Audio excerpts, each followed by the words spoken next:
Okay, Assalamu alaikum, welcome everybody.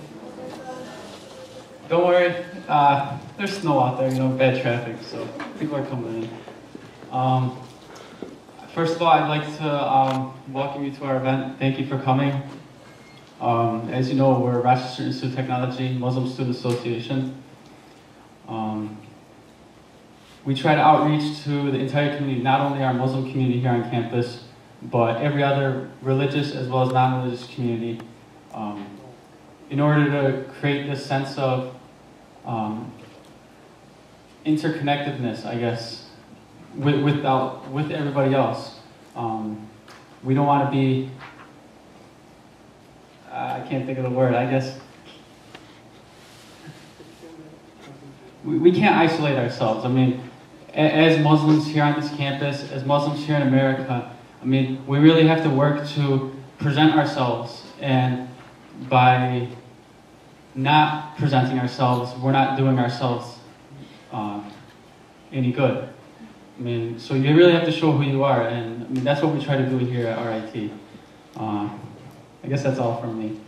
I just want to thank everybody for coming, everybody else who will be coming, as well as my wonderful e-board. Okay, can't do anything without them. And our advisor, Hani Bonem. Without him, we couldn't do anything. And I'd like to introduce our speakers. Dr. Shalahudin Kafrawi, professor at Hobart's William Smith College for Religious Studies, and Sheikh Omar Baloch, resident scholar of Furqan University College Institute, something like that. And we're going to start. Right now, we're starting an hour late, so we'll talk about it during the break if we're going to extend an hour on to the end of the seminar on the second session. But for now, we'll get going. And just keep your booklets out. If you need a pen, pencil, please raise your hand. We can get one to you, okay? Oh, if one of you would like to start out with maybe a dua or something, that'd be nice.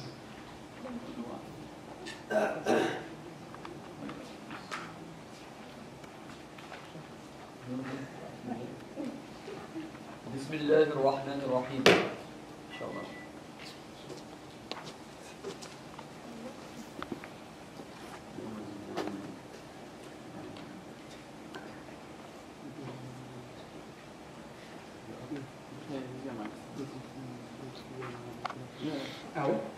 Yeah, we're ready to go. Oh, you have a mic too, Sheikh.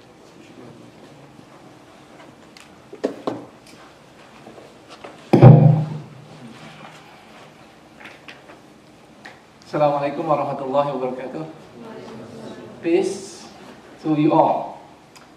Alhamdulillah, salatu wassalamu ala rasulillah wa ala alihi wa sahbihi wa mawala.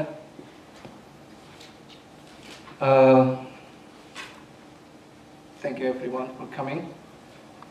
Thanks for the committee for letting me and the Sheikh to give some kind of orientation on how to go deeper into the subject matter that we are going to talk about.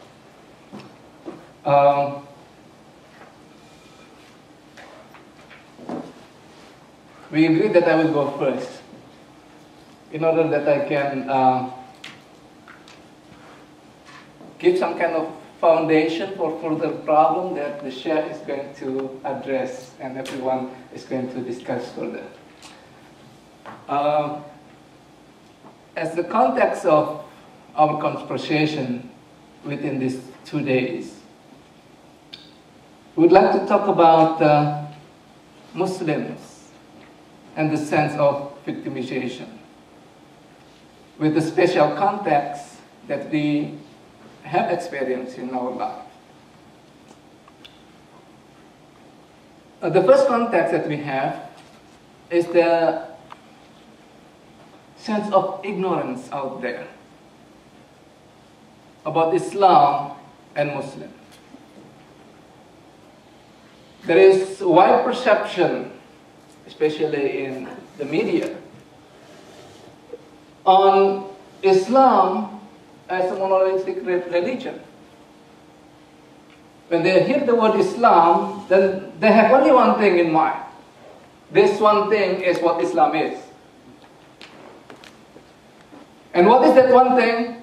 If it is good, that is excellent. However, what we have in the media, what we have out there, is some kind of skewed perception of Islam.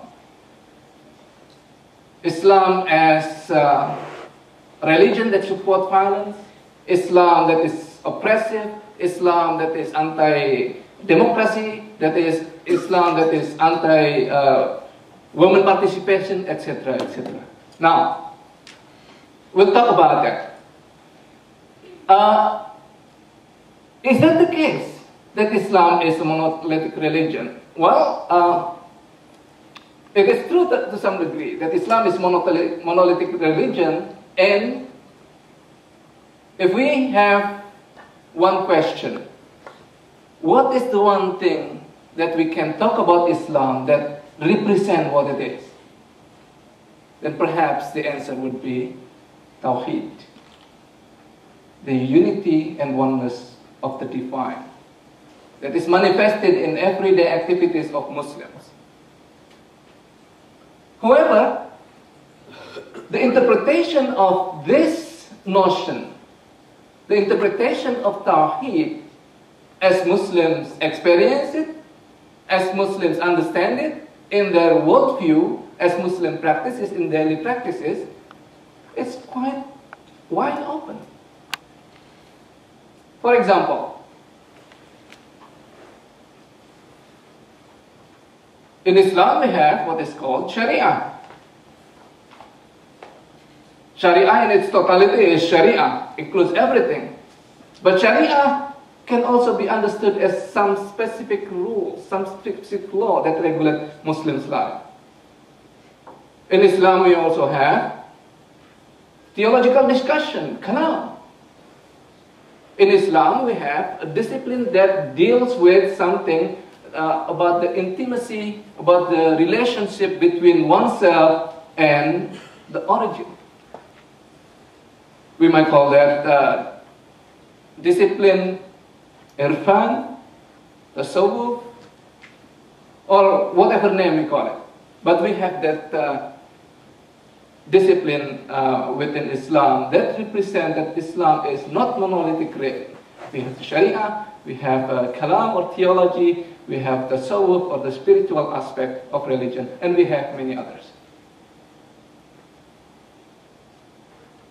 See, for example, if we focus on one aspect of that discipline, Sharia, we have various branches of Islamic law. We have the Shafi'ite, we have Malikite, we have Hanbalite, we have Jafarite, etc., etc. Is there a few different, or they are the same? Well, if they are the same, then there is only one single school of Islamic law. The fact that we have different schools of Islamic law is good enough proof that, well, there's wide opinion with regard to how the Sharia is understood within the Muslim context. Take another example. The Kalam, the theological school of Islam.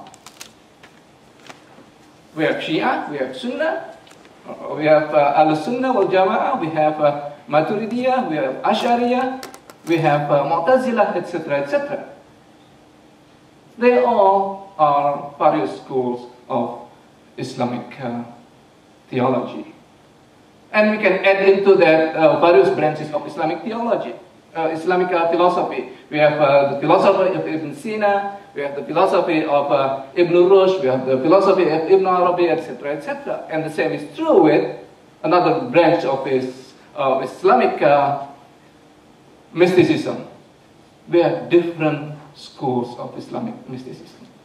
So the perception that Islam is monolithic religion is not true at all. And yet, at least, we hear this voice somewhere. And then second one.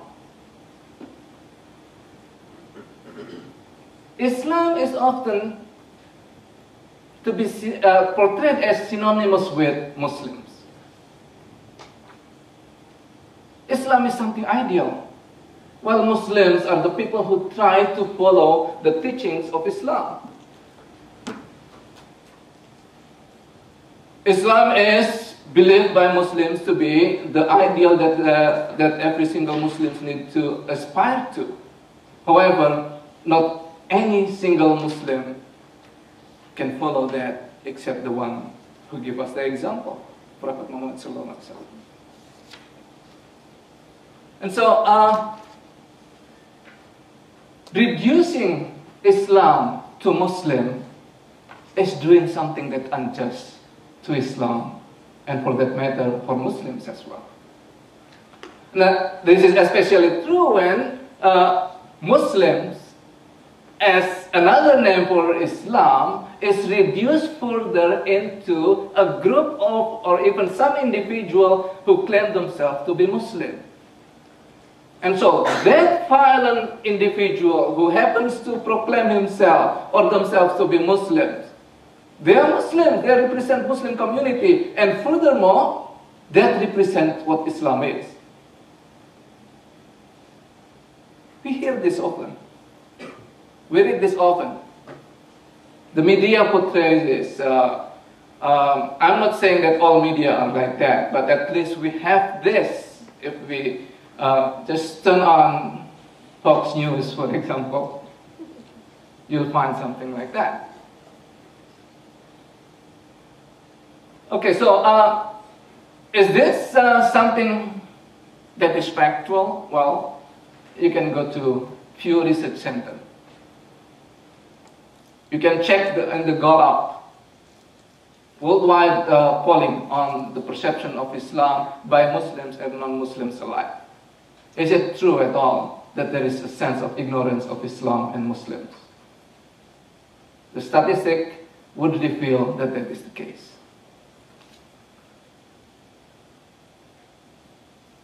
And then we have the perception of Islam to be associated with violence.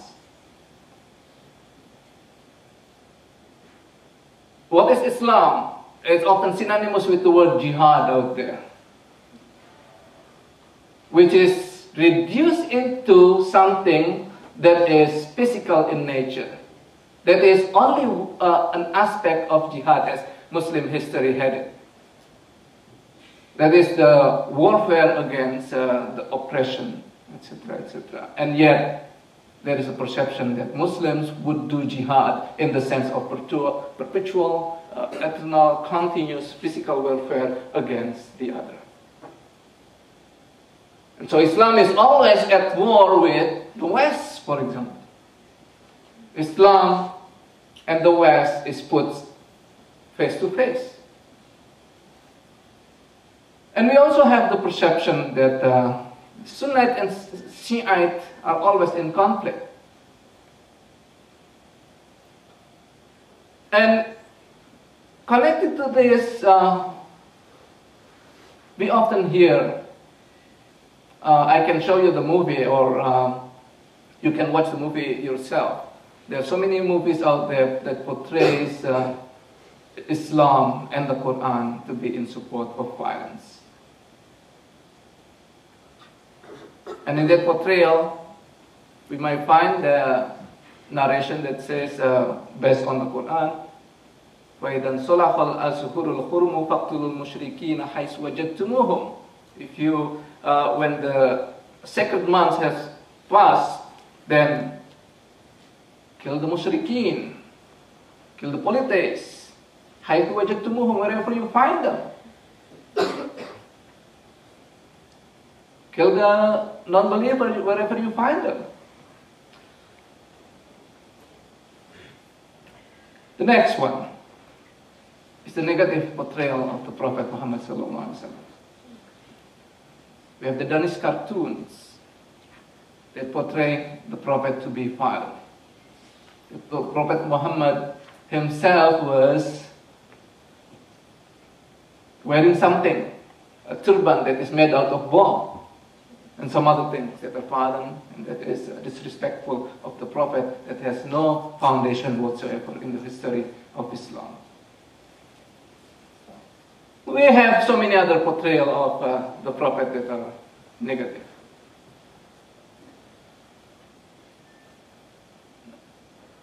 Out of that,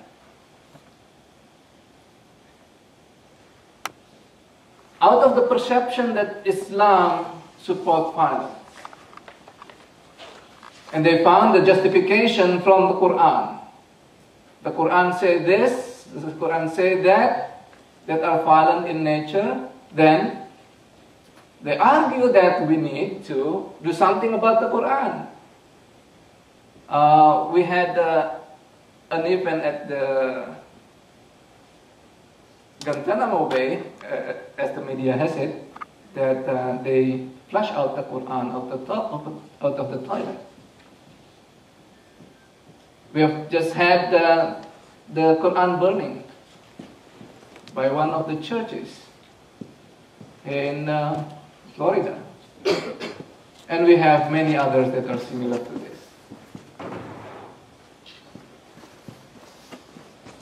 And then we also have other negative portrayals of Islam. We'll have a specific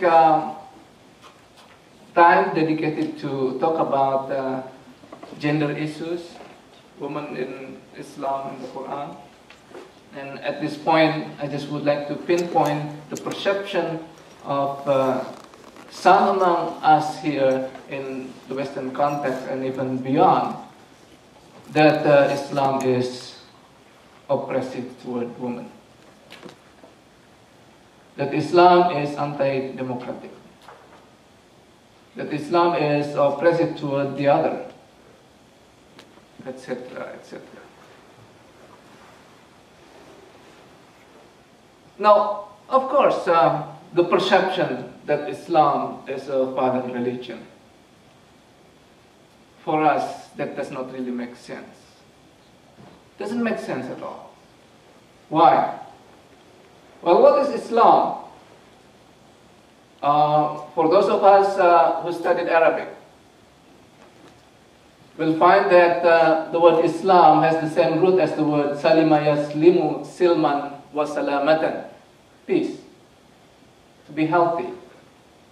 To be sound. To be valid. And salam also means greeting. And we know one of the practices of Muslims worldwide is to deliver salam when they meet each other. Assalamu alaikum.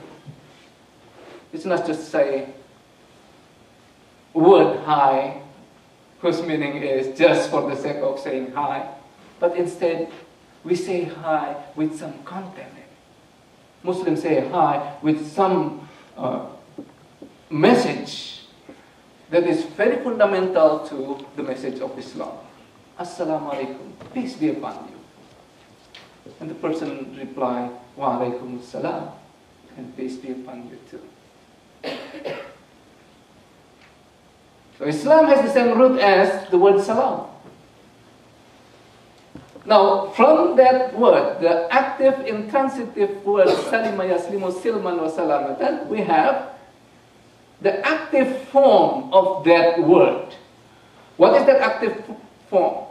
Instead of salima yaslimu silman wa salamatan, aslama yuslimu islaman.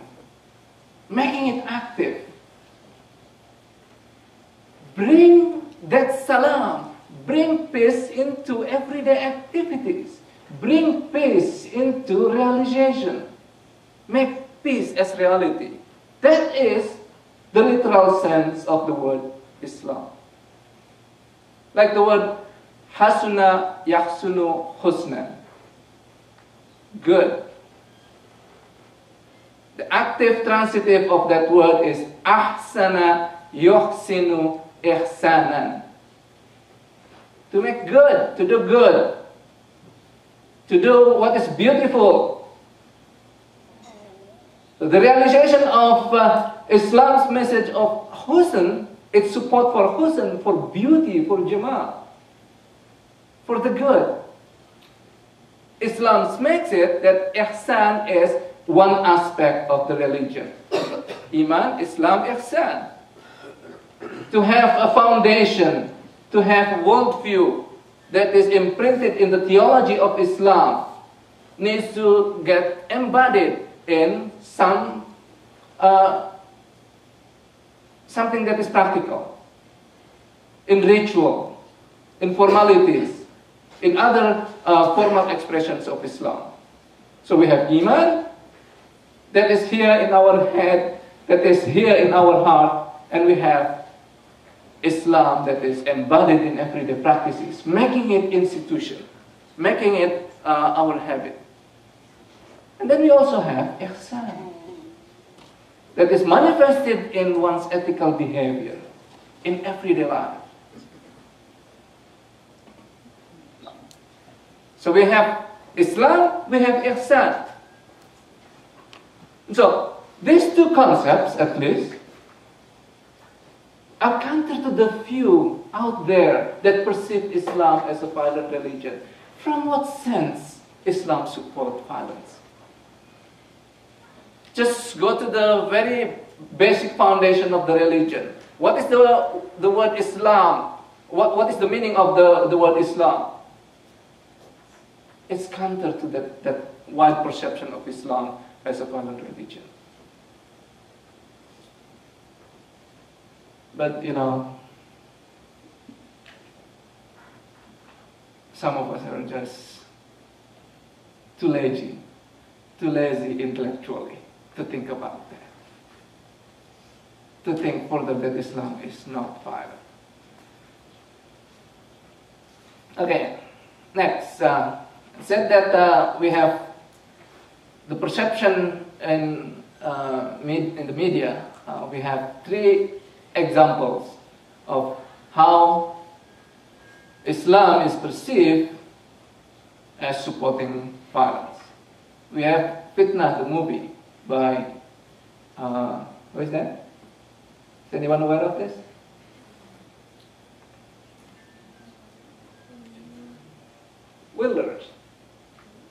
Wildergerts, Dutch Parliament. And that is in response to the slaying of another movie maker that created a movie called Submission that portrayed Islam as oppressive toward women. And he got killed, unfortunately. By whom? By a Muslim. And because of that, the fitna shows that the attitude violence of Muslims toward the other, toward people with different opinions, have their basis from the Quran. And Fitnah, the movie, shows just that. He quoted various Quranic verses. One of them is what I just recited. When the sacred months have passed, then slay the idolaters. And he also cited other Quranic verses, without considering the context in which those Quranic verses were revealed.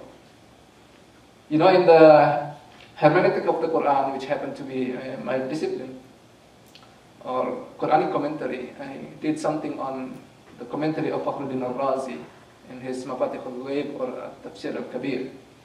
And one of the things in Quranic hermeneutics is we need to understand the context in order that we can understand the meaning of Quranic verses.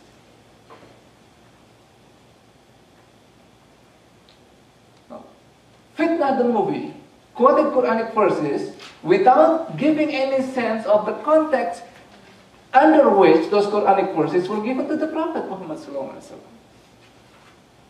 Is that doing justice to the text? Of course not. Now, the question is for Muslims. Of course, that perception is totally wrong, and people would understand very, very easily that in order to understand an expression, we need to understand the context in which the expression is given. I can say to Bilal, where is Bilal? Not here. Yilmaz, okay, Yilmaz, could you stand up? Yeah, could you stand up and come over?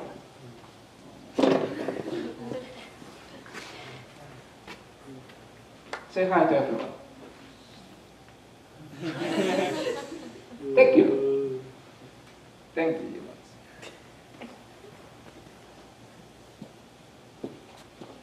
What I said to Yilmaz was, Yilmaz, could you stand up and come over here? That is an expression. That is a text. Do you know the meaning of that expression? Anyone can contribute? I had the committee would like to have this forum to be more engaging so that we have some kind of workshop at the end. Now I will just start from here. Can anyone give me the meaning of what I said to Yilmaz? What is it? It's an order. An order for him to do what? To stand up and come over here. Fine. Do you have any other meaning? Yeah, other than comment. What is another meaning of my saying to him, could you stand up and come over here, introduce yourself to the forum? Request. Yeah, request to do what? The same thing? Okay. Alright. Suppose I'm the speaker. I'm the one who knows the intention, right? I know the intention of my saying to Yilmaz, could you come over here? What is my intention? I would like everyone, girls out there, to know that Yilmaz is a handsome. Is that possible? Well, that's what I had in mind. Suppose I have another intention. What is the intention? Oh, he's so busy thinking about what to do next. Maybe the snack is not ready yet, so he's texting or something like that. And I noticed that. As a good speaker, for example, I pay attention to that. Yilmaz, get back here. Pay attention to the topic that we are discussing. And so I asked him to stand up and come over here. That's not the case, sorry. This is just an example. So my intention is to get him to pay attention to the topic. Now, although it is not necessarily the same, the Quran as a text is like that. The Quran is an expression, Kalamullah, the word of God, as experienced by the Prophet Muhammad sallallahu alaihi wasallam, then given to us as guidance. The text is mute, and yet Muslims need to make the text talk in order that the Quran is lively, in order that the Quran is relevant for Muslims' everyday life. How do we know that? How do we know the meaning of the Quran? Well, there are so many disciplines to study. But who knows the meaning, the real meaning of the Quran? Nobody does. Nobody knows the real meaning of the Quran except Allah subhanahu wa ta'ala himself. And yet, observation of various texts, observation of various Quranic verses, plus the examples, the hadith of the Prophet Muhammad sallallahu alaihi wasallam would reveal to us the maqasidus sharia, the universal messages, the universal values that the Quran tried to offer to Muslims and to human beings.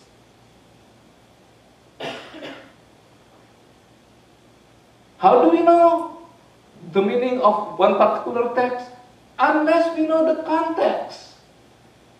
You must know the context why I asked him to come over here. He was busy with the text, or he was busy with something else.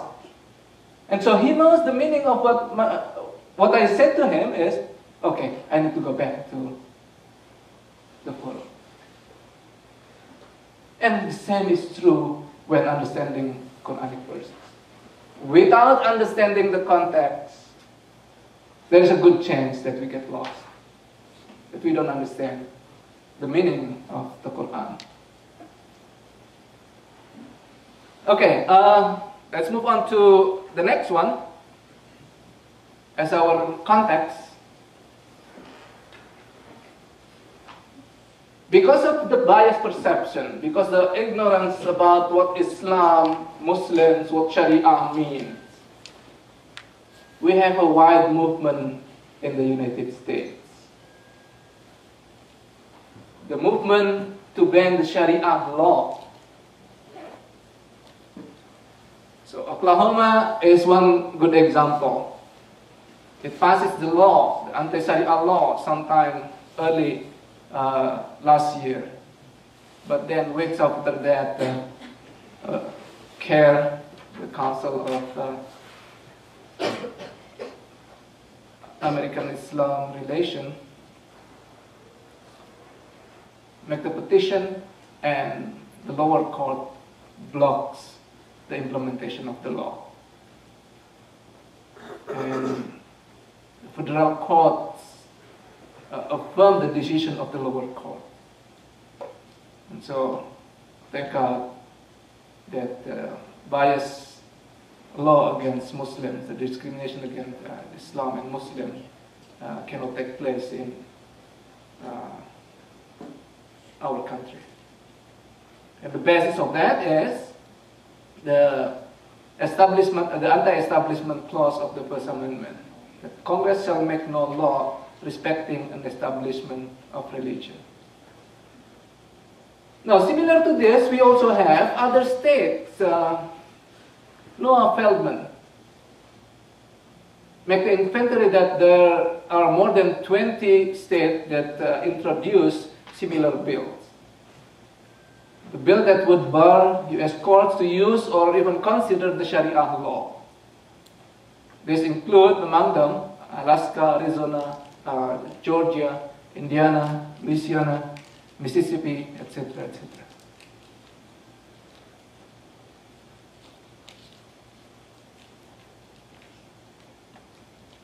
Now, when I ask questions, why is that?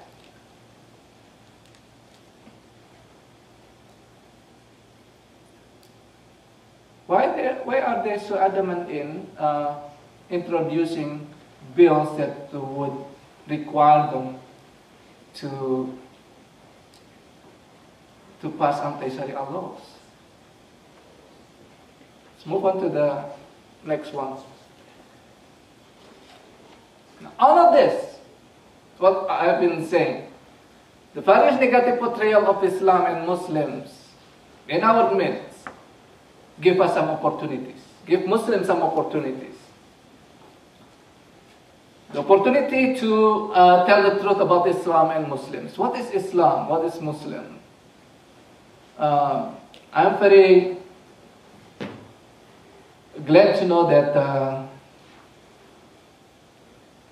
in this college, in this university, we have a student body that is doing just that. Try to convey to the other that Islam is this or that Muslim is this and that. The opportunity, the challenges that we face also give us the opportunity to learn more about Islam. Give us the time to do some reflection on our perception of various issues in Islam. Let's make this moment, the two-day seminar, to talk about those issues. We have a great resource in front of us to share that can give us a sense of what is the meaning of various texts that might be seen in supporting of or in support of the views, the negative perception of Islam. Is that the case? Let's make some reflection. And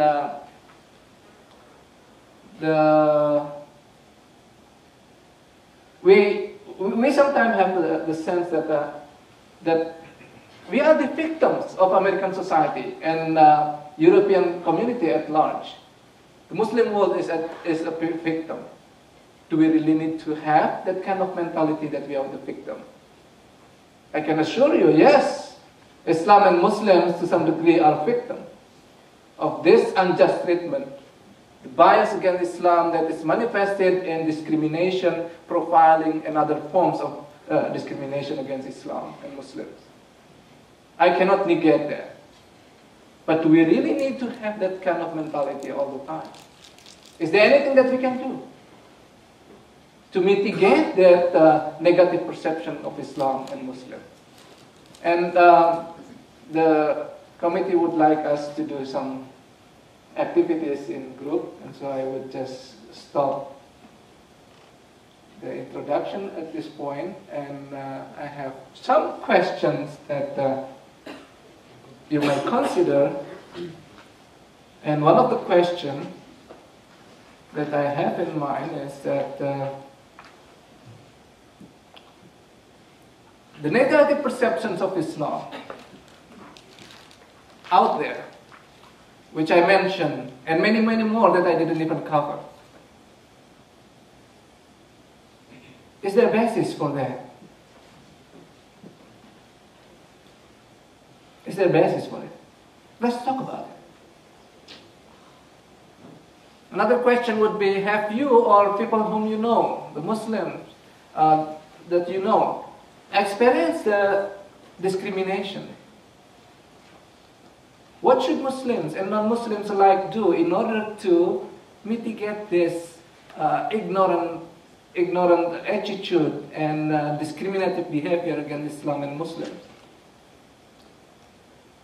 I would stop here and give the floor back to the committee, or what are we going to do? How are we going to do it?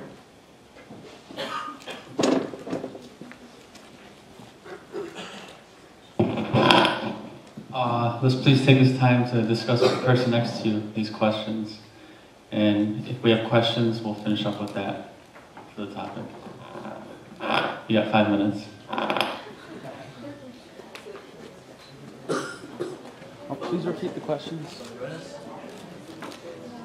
Repeat the question? Yeah, one. Yeah. We have negative perception of Islam and Muslim.